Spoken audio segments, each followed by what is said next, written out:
Portrait of a Turkish Family by Irfan Orga. Chapter 1. Introducing the Family. I was born in Istanbul on the 31st of October 1908. I was the eldest son of my parents, my mother being 15 at the time of my birth, and my father 20. Our house was behind the Blue Mosque, looking over the Sea of Marmara. It stood at the corner of a small cul-de-sac with only a low stone wall between it and the sea. It was a quiet green place, and a very little mosque stood near it, and amongst my earliest recollections is the soft, unceasing sound of the Marmara and the singing of the birds in the gardens. Our house was a big wooden house, painted white with green shutters and trellised balconies, front and rear. It belonged to my grandfather and my grandmother, and we lived there with them. Looking back, it seems to me that the whole of early childhood is linked with the sound of the sea, and with the voices of my parents and grandparents as they sat eating breakfast on the terrace overlooking the gardens. Still, I can feel the content of childhood's awakening in the low, sunny room filled with the reflected white light from the sea. Still hear faintly the domestic sounds from the kitchen and the high-pitched, smothered laughter of our black cook. I would creep out of bed, absurd in my old-fashioned nightshirt, and lean my head against the protective iron bars on the windows, and call down to the family group below me. This calling was the signal for my father to toss aside his napkin and shout up to me that he was coming. I would hastily scuttle back to my bed, laughing a bit with anticipation, for I had already learned that I was an important member of the household, and each day for me began with the throwing aside of my father's breakfast napkin, his running footsteps on the stairs, then his repeated tossing of me into the air to the accompaniment of my excited, terrified screams. But it was a terror I could not resist, and my day would not have properly begun if my father had omitted this thrilling game. Attracted by my laughter, Inja would appear, her black eyes rolling in her small dark face, and her mouth screwed up with laughter. Inja was my nursemaid, coal black and only 13 years old, yet she had full charge of me. She was the daughter of Ferdi, the upstairs maid, and had been born in Istanbul when her father was a servant in the palace of the Sultan. After the death of her father, my grandmother had taken her and her mother to our house, and after my birth, Inja had been given to me. I loved her very much and could not have imagined life without her. She was always good-humoured and used to make me shout with laughter when she rolled her eyes at me or pulled funny faces. Even when I was more than usually fractious, screaming at her or stamping my feet with temper, she would remain good-humoured, merely administering a good, sharp slap where it hurt most, than leaving me to kick out my tantrums alone. With the arrival of Inja each morning, my father would stand me on my feet, telling me to be a good boy, pat Inja's crinkly hair, then leave us. Inja and I would stare at each other, solemnly for a moment or two, and then she would start to make funny faces, and waggle her flat hips, and the pair of us would burst into laughter, and I would run to her, flinging my arms about her. She would begin to dress me, and washing was one long battle. Firmly would she grasp me under one arm and hold me under the shallow china basin, lathering my face and neck with soap, most of which used to get my eyes. And all the while I kicked the air, struggling futilely to get free. The combing of my hair was the next torture to be endured. I had thick curls, which were my mother's pride and joy, Inja's too when they were arranged, but the arranging of them was torn with my cries of temper and distress, and Inja's commands to keep still and let her finish. My hair finally arranged to her satisfaction, we would glare at each other, my scalp still smarting from the tugging of the comb, and my eyes still red-rimmed from soap.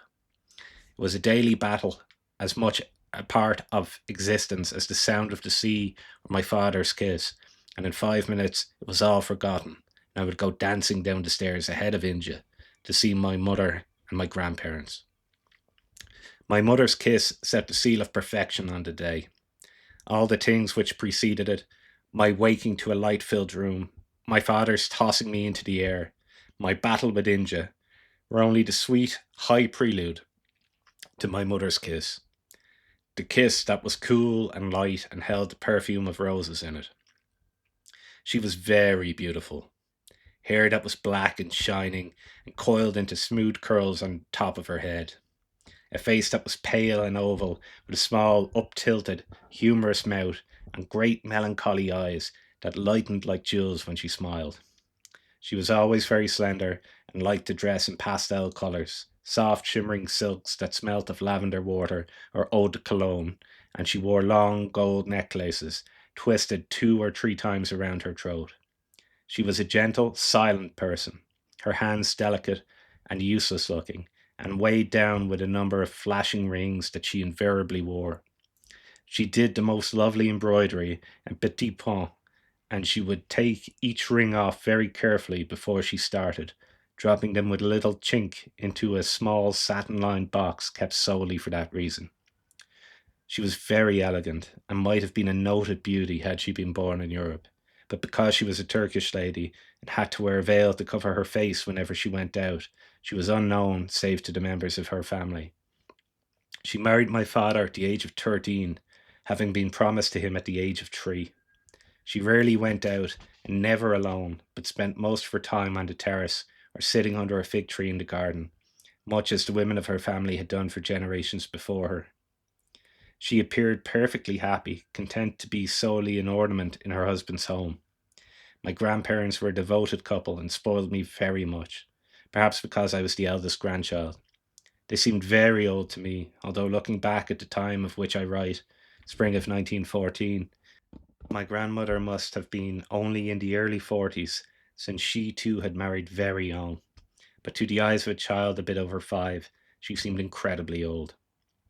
It is strange now to sit here and look back to the past and see them so clearly before me, the people who made me and molded me and are, in part, responsible for whatever I am today. The people who are now dead and forgotten by all who knew them, forgotten by me too, until I started to look backwards to my far off childhood. I did not know I was capable of remembering so much, but now that I have started, the subconscious yields its secrets and the memories come crowding thick from the buried years.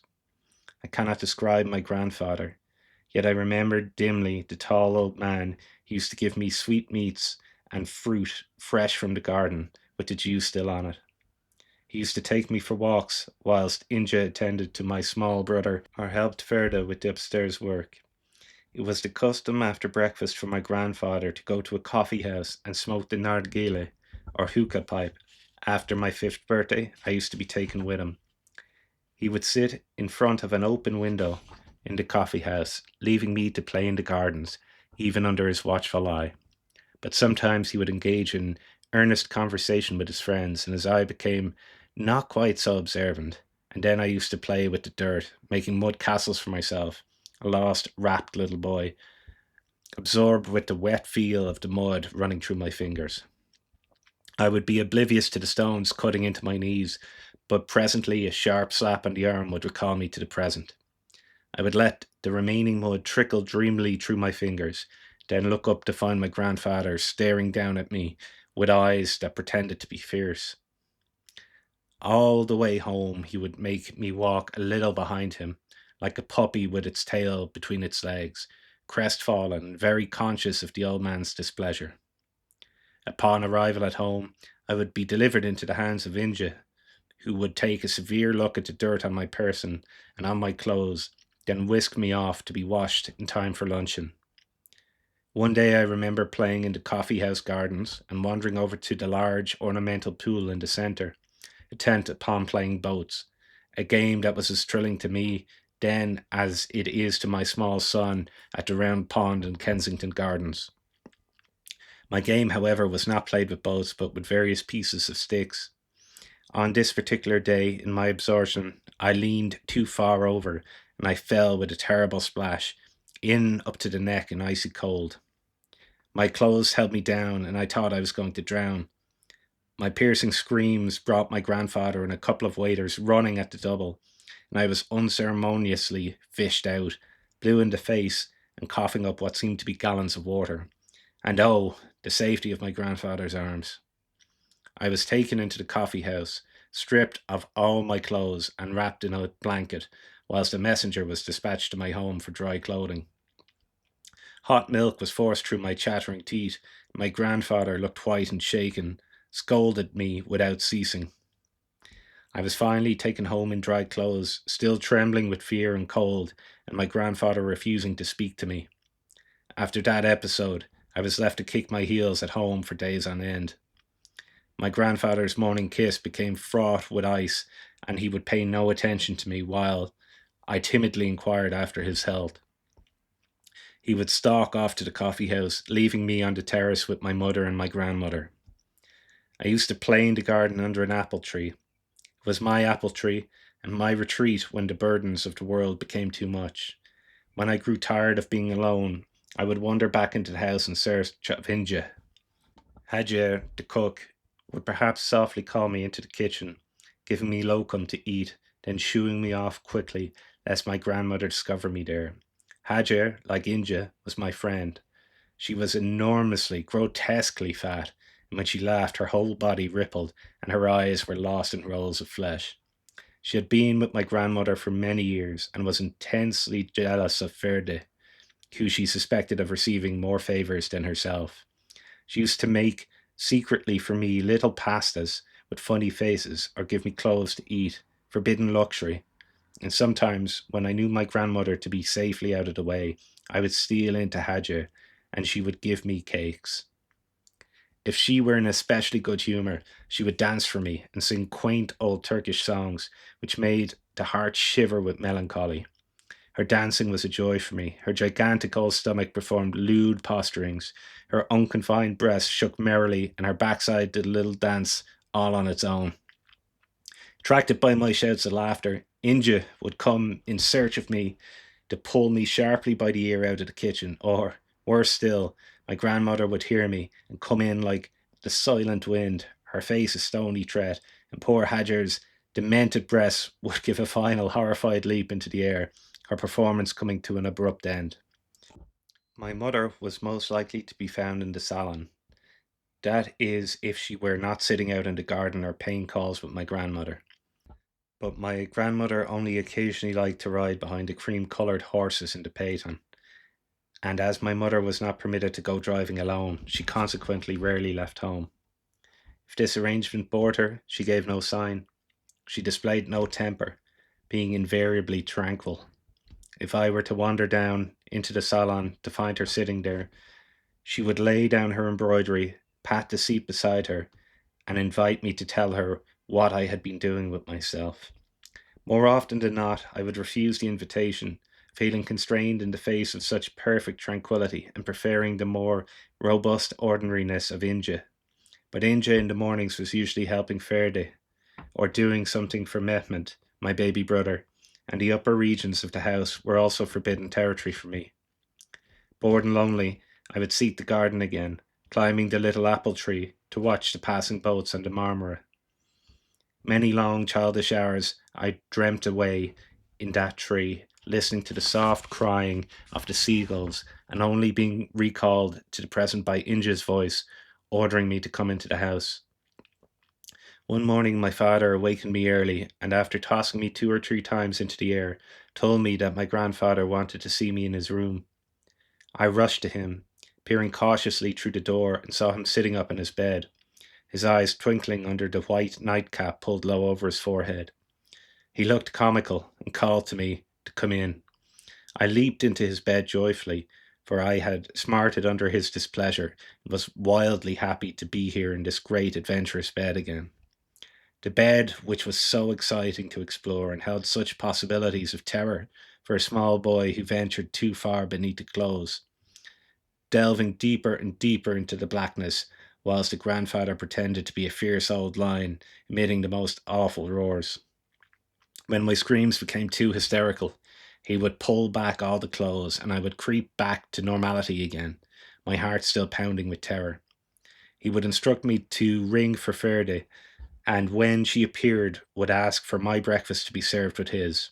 The morning of which I write was no exception to the general rule. We played and romped and growled fearfully at each other, and when I was taken away to be dressed, my grandfather called after me that I could accompany him to the coffee house later on. Then I really knew that we were friends again. Yet we did not go to the coffee house after all, for he suddenly changed his mind as we were setting out, and it is perhaps this one thing that makes that day, with all its events, still remarkably clear in the memory. For we walked that day by the Marmara, the first and last time I ever walked and talked with my grandfather, for never before had I been any farther with him than the local coffee house. We walked that day like old comrades, that brilliant young day. Nowadays, whenever I walk beside the Marmara on just a soft young day, I am a child of 5 skipping along beside the lost figure of the kindly old man. And that morning, for all his talk, he seemed to lean more heavily on his stick, and presently he sat down on a rock, saying he was tired. He told me I could play with the sands, provided I did not go too near the sea. I started to hunt for shells, and whenever I found a particularly nice one, I would shout to him, telling him of my find. But once, when I shouted, he did not reply, and when I turned to look at him, he was gesturing to me with his hands. I ran to him, feeling as children instinctively feel, and with that little extra sense of perception that is in them, that something had gone wrong with the morning, yet equally instinctively refusing to recognize the perception, so that even though I ran to him, I was rebelliously shouting that I wanted to play. I wanted to play. He said, "Grandfather is not well, my darling. Let us go home quickly." And I gathered my shells mutinously, but with a very icy threat of fear touching my heart. It is odd how intuitive are children and animals. Today, if any danger threatened, I doubt if I would have the clear warning I had as a child. Sophistry and the years have combined to stifle, to overlay that quick animal sense, and I believe I could actually walk into danger without so much as a flicker of the heart. But that day I felt it surrounding my grandfather like an aura. I held his hand tightly, my heart almost suffocating me with the premonition I had. Halfway home, we met the imam from the little mosque, and he came up to us looking concerned and spoke softly to my grandfather. I felt a great, overwhelming relief that some other human was here to share my fear. The imam took my grandfather's arm, and slowly, painfully slowly, we ascended the last long hill that led to home. Once at the house, I was delivered to Inja, who was in the garden with Mehmed. Mehmed was 18 months old at that time, just starting to walk. He was supposed to be delicate, and I resented him, for whenever I wanted to shout and run, I was inevitably hushed by Inja or my mother and warned that he was sleeping. It seemed to me that he never did anything else but sleep, and I despaired of the day ever coming when he would be considered big enough for me to play with. But I sometimes loved him, and I liked to stroke his soft cheek and feel the down on his head. Now and then he would call to me, curling his fingers over my hand and chattering. The day we brought my grandfather home, I was unable to respond to the laughter in his eyes, for I was consumed with uneasiness and curiosity. Inja's dark eyes were big with question, and she asked what it was that had happened on the walk. We stayed out in the hot garden all through the morning, and when we went into the dining room for luncheon, my mother looked odd and lonely, seated alone at the great table. We children and Inja used to eat at a smaller table in a little recess, and all through that meal I was conscious of my mother as she toyed with her food and poured many glasses of water for herself from a crystal carafe. In the middle of luncheon, Ferdic came hurriedly in, announcing that the doctor had arrived, and without any ceremony, leaving her meal half touched, my mother left the room. Inja called to Ferde and asked what the matter was, but Ferde, with a quick, warning look at me, said she did not know. During the afternoon, my father was sent for. I remember his thin, worried face as he passed me, without being aware of me, where I stood in the hall. Inja took us to the playroom, for it was too hot to play any more in the garden. I vaguely recall playing with bricks, with Mehmed crawling over a large mat on the floor, and Inja sitting in a rocker by the window, a pile of mending by her side. We were all listless with the heat.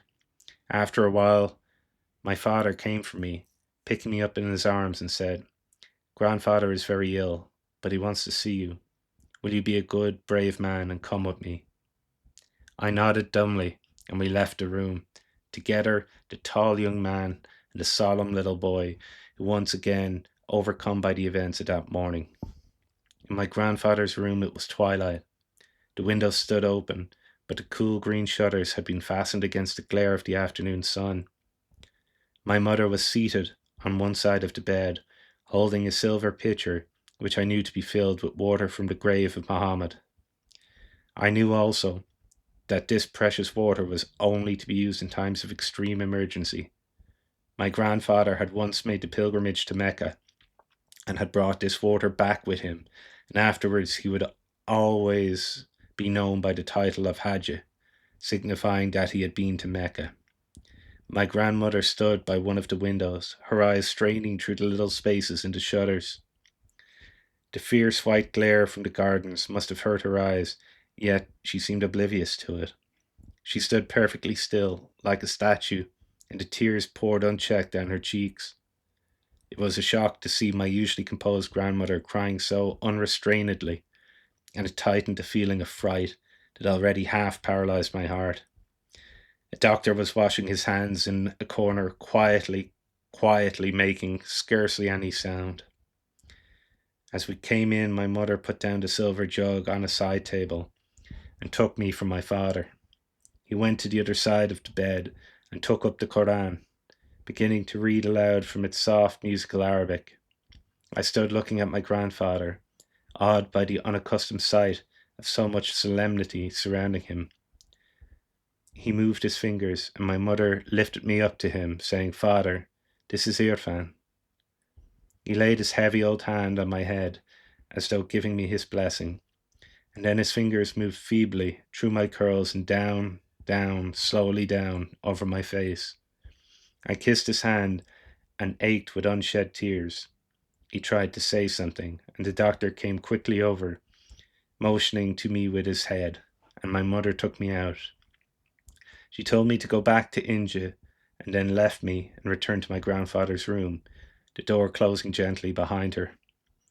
I started to cry suddenly, there on the quiet landing, and still I remember, as if it were yesterday, how a big, fat wood pigeon flew past the window, cuckooing in his softly throated voice. It is still the best remembered sound from that day.